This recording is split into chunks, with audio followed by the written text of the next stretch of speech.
তুই নরেনদের সাথে মাধুকরীর অন্ন খাবি। হ্যাঁ, মানে 5 বিশালি চাল ডালের মণ্ড। কি পারবি তো? পারবো দাদা, বৌঠানকে বলা আছে সকালে ফিরবো। আয় অতুল, আয়। ঘোষ বংশের পূর্বপুরুষদের পুণ্যের ফলে আজ তুই গঙ্গাসাগরে যেতে পারছিস। গঙ্গাসাগর? গঙ্গাসাগর কথায় বলে সব তীর্থ বারবার, গঙ্গাসাগর একবার। কেন এই প্রবাদ জানিস? আসলে তীর্থ পথ আর তীর্থপতির দর্শন দুই খুব কষ্টসাধ্য। যা গিয়ে দেখ নরেনরা কিভাবে ঠাকুরের উপাসনা করেন। देख लोरेन, देख रखाल, हम गवार अनपढ़ आदमी आछे, हाँ, और ठाकुर जी बेतार भी आछे। আমি ওসব উপাসনা বুঝে না।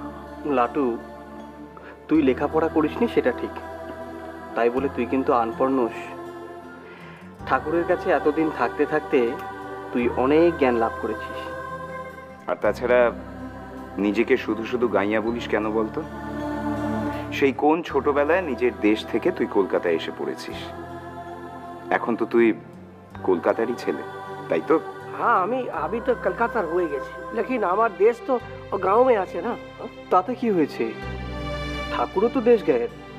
আর তাছাড়া আমিও তো বসিরহাটের এক গায়েই জন্মেছি। ছোটবেলায় আমরা কলকাতায় চলে এসেছি। আমি भी কলকাতায় চলে এসেছিলাম। হ্যাঁ, ও আমার চাচাজি আছে, ও রামবাবুর ওখানে চাকরি করতো অফিসে। তো আমাকে বলে भी রামবাবুর ওখানে চাকরি করিয়ে দিলেন। আমি তো ওনার নৌকার আছে। हाँ, छोटा मोटा आदमी आछे, वो मंत्र तंत्र कैसे करते हैं वो हम ही जाने ना, और जानते भी चाहे ना। हाँ। জানতে চাস না কেন? কখনো জানতে ইচ্ছে হয় না? আমি তো উপাসনা করি।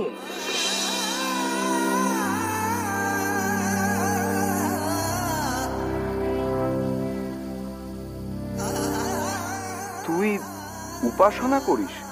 কোথায়? আমি তো কখনো দেখিনি। হ্যাঁ, আমিও তো কখনো দেখিনি।